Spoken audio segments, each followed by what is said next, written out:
Hey everyone, we are here with Cathy. She works at a hospice home down in St. Louis, Missouri. I know I have a number of subscribers, viewers that are from the St. Louis area. So she is your neighbor over here. So thanks for joining me, Cathy. Hi, thank you for having me. I Of appreciate course. it. You and your kitty keeps popping up kind of. Yeah, my cat Clooney thinks everybody in the universe loves him, so I guess he wants to be seen by the whole universe. He's the friendliest pet I've ever had, cat or dog.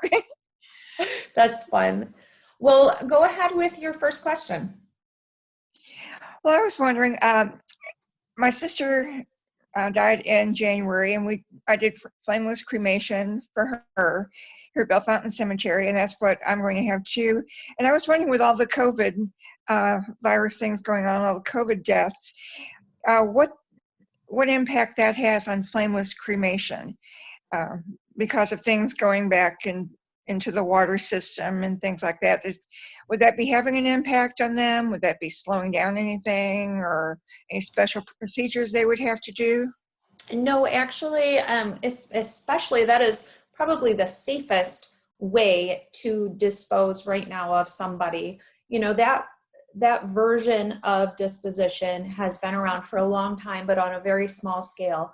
Like Mayo Clinic up in Minnesota has used that to dispose of samples from patients for many, many, many years because how sterile of a process it is.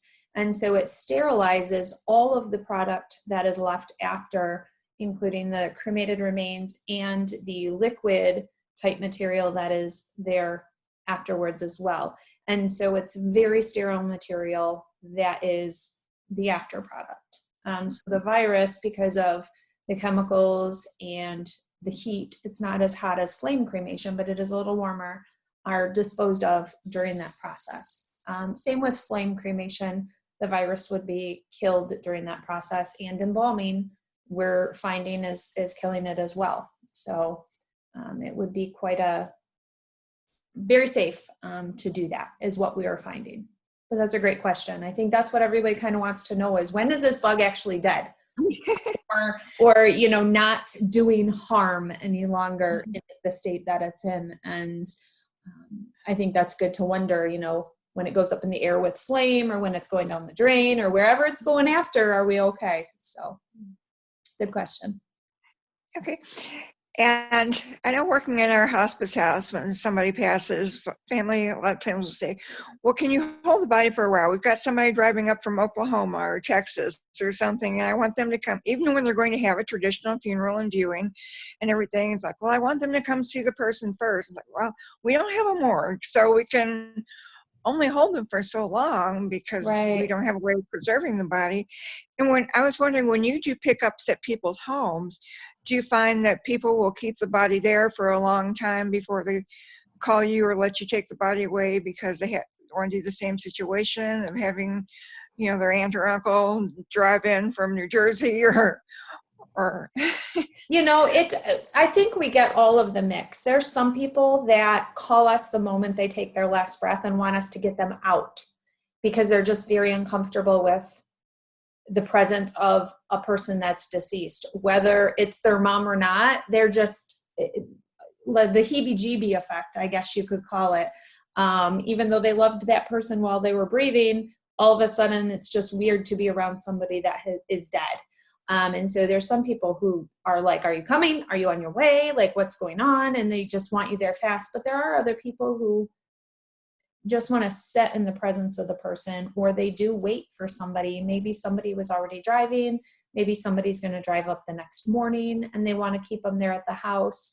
It's not often that they keep them at the house for long, long periods of time. In my experience and in our area, I know there's other parts of the country that are more forward thinking when it comes to home burials and home visitations, that they do keep them there for a lot longer period, if not the whole time.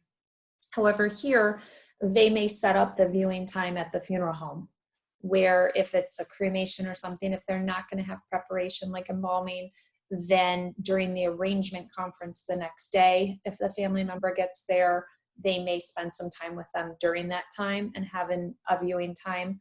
prior to cremation or whatever it is.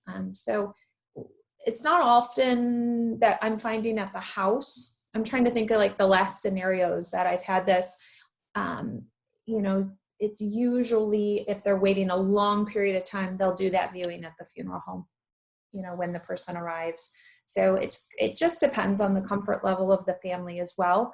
You know, if they're on hospice at home, the hospital bed that the person's in may need to get picked up the next day pretty quickly, you know, where they rent things from, or, you know, the family just wants to kind of keep moving because they need to come to the funeral home the next day. So they may not be able to stay with the deceased at the house to call, you know, so I think there's a lot of factors that play into some of that, but, and some people just want to keep them in the home with them while they have a last meal or have prayers or have some singing or whatever they want to do. You know, everyone has kind of their family traditions and their comfort levels that they do.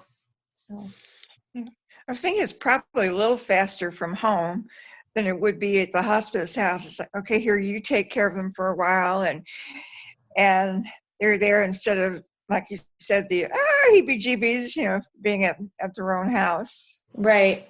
Yeah. Well, I think sometimes the caregivers want us to get moving. Let's get moving. Like we need to turn a bed is sometimes what we hear with nursing homes. Like, oh, we got to clear the room. Let's go. We got to keep it moving because, you know, that space needs to be used once somebody's died. They're, you know, a nursing home's not acquiring money. And so sometimes there's spaces that they need room because there's patients waiting to get in, and sounds pretty cold me saying it that way, but that some places are really pushy about that because they need to get that space cleaned out to get somebody else in there to get a new family. So yeah. That's understandable too. Yeah. So what's your third question? Okay. Well, this one's a little on the frivolous side. As you can see, my hair is just a total growing out mess of gray in the middle. During this time when people can't get anything done, when you have a person like with me, like 2 or 3 inches of roots in the middle, do families want you to kind of touch up their hair? It probably wouldn't be a full dye job, but to pat something in it and do haircuts and things on them now so they look a little more normal instead of a little more COVID era like. Well, and it's not even a COVID era type thing because you may get people in hospice. You know, how often do you see, I'm sure, somebody who is in hospice for a month, and so during that month their hair just grows out, their color fades out, their color grows out, their scruff grows in. And so all that has to be maintained once we get them in our care. We need to do nails. We need to, you know, for men, trim nose and ear hair and, you know, clean up whiskers on even ladies and things. And so, yes, we do color. It depends on the funeral home, kind of their comfort level. If they want us to do a full dye on a hair, it's definitely a little harder. So the sooner we know we need to do that, the better, because we don't want to do that on a table. We want to do like on a dressing table. We want to do that on the prep table where we can run water over them, where we have access to water. And I will always tell the family they have to bring in the color. I'm not going to match. I'm not going to choose something and it be the wrong color. But we have product that is a rub-in type coloring as well. And the name is escaping me. It's a silver bottle. And we can just rub that and match into the root color. And so often that is our best option, is to do that.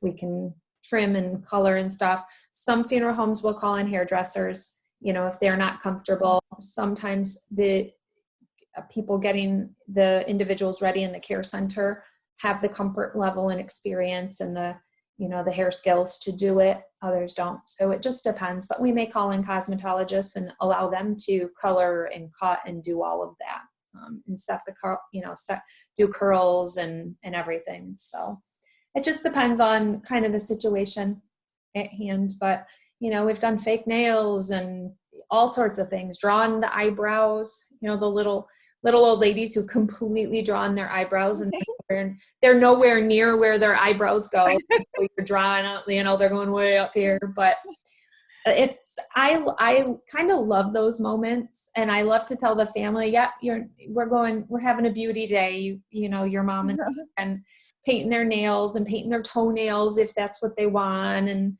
doing their makeup and such. So it's kind of a nice way to pamper and to give some respect to the deceased when they're in our care, to do those things.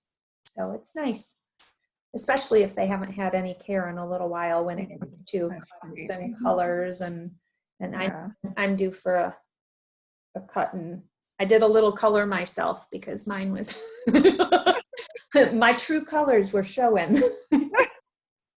I'm not talented at all. It'd be a mess if I tried it.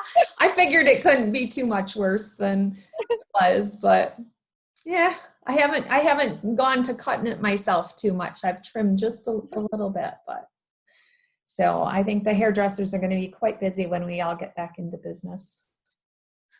I had a friend many, many years ago that said when he dies, he wanted a motion activated sensor that as someone approached the casket, it would say with his voice, "My, don't I look natural?" And so many people go up to the casket and say, "Oh, he looks so natural." Looks just like him. Yeah. Oh, that'd be funny. How many people would have heart attack probably. You'd have more customers then. I know. I don't want them that way. Not while they're coming. Wheel them on back. Yeah. No. I always tell people, say, "Oh, I'll see you soon." I always say, "Come in the front door, not the back." You know, I don't need business that badly that I'm hoping for people to die on me. So, well, thank you for your questions. I think they're coming insightful, definitely from your work in the hospice home, and having just lost your sister in January, I know. And before we started this question part, we were talking about how you found yourself when your sister died going into work mode, as I've talked about when I've had somebody that died, that you instinctively go into doing what you know to do. So you wanted to make sure all the T's were crossed and I's were dotted with everything with your sister at the hospice, and kind of wanted to start handling things that you needed to probably just let somebody else do to take control. Yeah. Thank you for everything you do for families. I just see the compassion and care just oozing from you all the time. And that's just a beautiful thing. I know you're a blessing to all the families. Thank you. I'm trying. If one person gets some help, that's my goal is that, you know, if that's why when I get multiple emails and multiple letters that people have felt empowered and they have felt connected to their funeral directors more, and they felt like they knew the questions to ask, that's so important, I think, and so big, and helps everybody, you know, consumer and business alike, to meet one common goal. So I think it's a good thing. Awesome. Well, when I get down to St. Louis, I hope to meet you in person. I do too. Yeah. So keep watch for whenever the ban gets released and we can start traveling. My family and I will be headed down that way, hopefully later this summer. I hope so. All right. Well, thanks, Cathy. Bye, everybody. Thank you.